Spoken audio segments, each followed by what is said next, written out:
Good morning. विषय हिंदी, कक्षा 8वीं और 9वीं। आज का हमारा विषय रहेगा वर्ण। जैसे 8वीं क्लास में आता है वर्ण विचार, 9वीं में आता है वर्ण प्रकरण या वर्ण व्यवस्था। चीज़ें एक ही है, कोई अलग नहीं है। आप पहली क्लास से ही पढ़ते आ रहे हैं ए आ कै ख, लेकिन कई बार क्या होता है कि हमें इनकी पूर्ण जानकारी नहीं होती। तो आज हम इसी विषय पर यहाँ पर चर्चा करेंगे। वर्ण वर्ण वह छोटी से छोटी ध्वनि है जिसके टुकड़े ना हो सके। जैसे ए ई उ री, इनको क्या है कि हम अलग अलग रूप से नहीं लिख सकते। जैसे कै च टे, ये क्या है, स्वतंत्र है अपने आप में। तो इनको हिंदी व्याकरण में क्या कहा गया है, वर्ण। उसी तरह आगे इसका एक और बन जाता है वर्णमाला। अब आता है कि भाषा में प्रयुक्त होने वाले वर्णों के समूह को वर्णमाला कहते हैं। अब ये तो हमें पता चल गया कि वर्ण ये चीज़ें हैं, लेकिन यहाँ पे एक नया शब्द आया है भाषा। अब आप सभी के मन में ये प्रश्न उठेगा कि भाषा क्या होती है। वह साधन जिसके द्वारा मनुष्य अपने विचारों को दूसरों के सामने और दूसरों के विचारों को खुद समझता है, स्पष्ट करता है, वही भाषा है। हर एक भाषा में वर्ण होते हैं, चाहे वो उर्दू हो, अंग्रेजी हो, फारसी हो, कोई भी भाषा हो, उनके अलग अलग वर्ण होते हैं। लिखने के लिए अलग अलग प्रक्रिया होती है। वैसे आज हम यहाँ हिंदी के बारे में करें तो हिंदी वर्णमाला में 46 वर्ण है। आपने सभी ने पढ़ा है कि स्वर 11 होते हैं और व्यंजन 33 होते हैं। ये तो टोटल हुए 44। आप ये कहोगे कि 46 वर्ण कैसे हैं, तो इसमें से 2 अंग और ए है, जो हम लिखते हैं अंग और ए है। ये 2 अयोगवा शब्द है। कहने का मतलब है कि स्वरों की सहायता के बिना नहीं बोले जा सकते। बनावट तो इसकी ए, अगर इसके ऊपर बिंदी ना लगाएं तो इसकी बनावट ए ही है, लेकिन बिंदी लगाने से इसका अर्थ क्या है, परिवर्तन हो गया। इनको क्या बोलेंगे, अयोगवा शब्द बोलेंगे। आगे है कि हिंदी वर्णमाला को 2 वर्गों में बांटा जाता है, स्वर और व्यंजन। स्वर कौन से होते हैं, एस आ ई, ये क्या है, स्वर हैं। और इनमें से 2 अंग और ए है अयोगवा। अब स्वर को डिफाइन करेंगे, जो वर्ण बिना किसी अन्य वर्ण की सहायता से बोले जाते हैं। जैसे ए में कोई भी किसी की सहायता नहीं लेनी पड़ती, ई में भी नहीं लेनी पड़ती, ऊ में नहीं लेनी पड़ती, लेकिन ई आ, ये क्या है, ए प्लस ए से मिलकर बना है, तो क्या हुआ, आ। जो वर्ण बिना किसी अन्य वर्ण की सहायता से बोले जाते हैं उन्हें स्वर कहते हैं। जैसे ए ई उ। स्वर के 3 भेद होते हैं, ह्रस्व स्वर, दीर्घ स्वर और प्लुत स्वर। ह्रस्व स्वर जिन स्वरों को बोलने में कम से कम समय लगता है उन्हें ह्रस्व स्वर कहते हैं। जैसे ए ई उ री, इन्हें मूल स्वर भी कहा जाता है। दूसरा है दीर्घ स्वर, जिन स्वरों को बोलने में ह्रस्व स्वर से दुगना समय लगे उन्हें दीर्घ स्वर कहते हैं। जैसे आ ई उ ओ।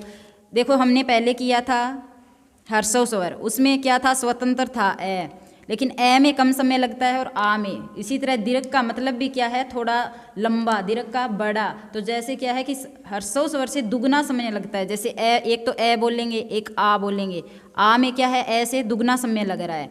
आ ई औ ओ औ ए ऐ, ये क्या है, दीर्घ स्वर है। फिर है प्लुत स्वर, जिनके उच्चारण में ह्रस्व स्वरों से 3 गुना समय लगे इन्हें प्लुत स्वर कहते हैं। जैसे ओम, और इसे 3 संख्या से भी दर्शाया जाता है। लेकिन वर्तमान काल में क्या है, इस स्वर का बहुत ही कम प्रयोग होता है। सिर्फ एक हवन करते हैं, उसमें ओम शब्द की हम उच्चारण करते हैं, सिर्फ इसी में क्या है कि प्लुत स्वर का प्रयोग किया जाता है। व्यंजन, जिन वर्णों के उच्चारण में स्वरों की सहायता ली जाती है उन्हें व्यंजन कहते हैं। देखो व्यंजन स्वतंत्र व्यंजन होते हैं, जैसे क। अब ये क्या, क बोलेंगे इसको हम क। अगर इसमें हम ए जोड़ देते हैं तो क्या है कि पूरा क्या बन जाएगा, अक्षर क। तो इसमें क्या है कि स्वरों की सहायता लेनी पड़ रही है। जिन वर्णों के उच्चारण में स्वरों की सहायता ली जाती है उन्हें व्यंजन कहते हैं। जैसे क और क से है तक के जितने भी वर्ण हैं वो सारे क्या कहलाते हैं, व्यंजन। व्यंजन की संख्या कितनी है, 33।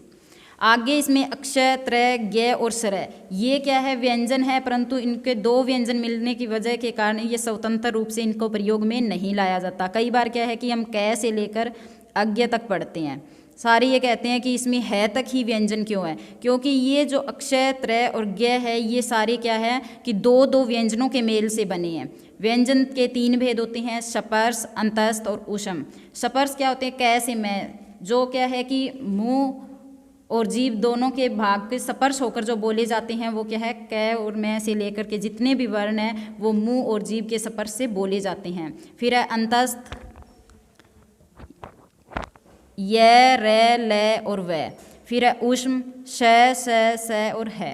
हिंदी में कौन कौन से 4 संयुक्त व्यंजन है जो क्ष, त्र, ज्ञ और श्र किनके मिश्रण से बने हैं? क और स के मिश्रण से क्ष, त्र, त और र के मिश्रण से त्र, ज्ञ, ज और इ के मिश्रण से ज्ञ। कई बार क्या होता है कि सबके मन में प्रश्न उठता है कि ज क्यों नहीं बोला जाता, क्योंकि इन दोनों का मिश्रण ही ग के रूप में प्रयुक्त किया जाता है। श्र का है स और र। हमने पढ़ा स्वर और व्यंजन, वो तो क्या है कि स्वतंत्र रूप से क, ये इनको मिलाकर, स्वरों और व्यंजनों को मिलाकर क्या है कि एक अक्षर बनता है। अक्षर की परिभाषा क्या होगी? वह ध्वनि समूह जिसका उच्चारण एक सांस में किया जाता है वो अक्षर कहलाता है।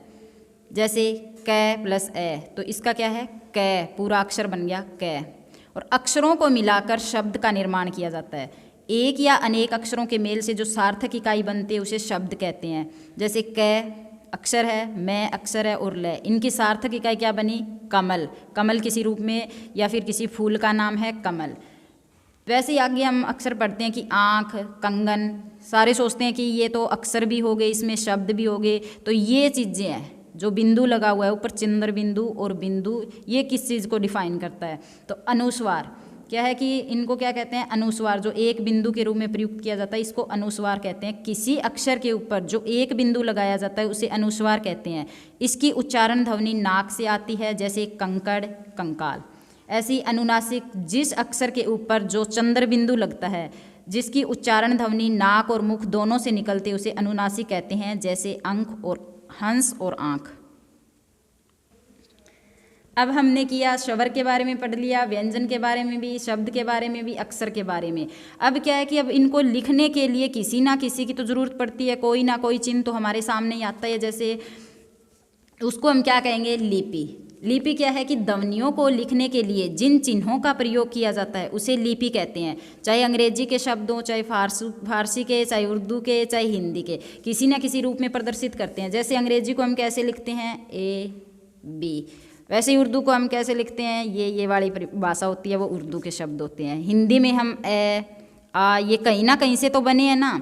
ये क्या है कि लिपि के ही अंग है, लिपि इनको बोलते हैं। तो हिंदी की लिपि है देवनागरी।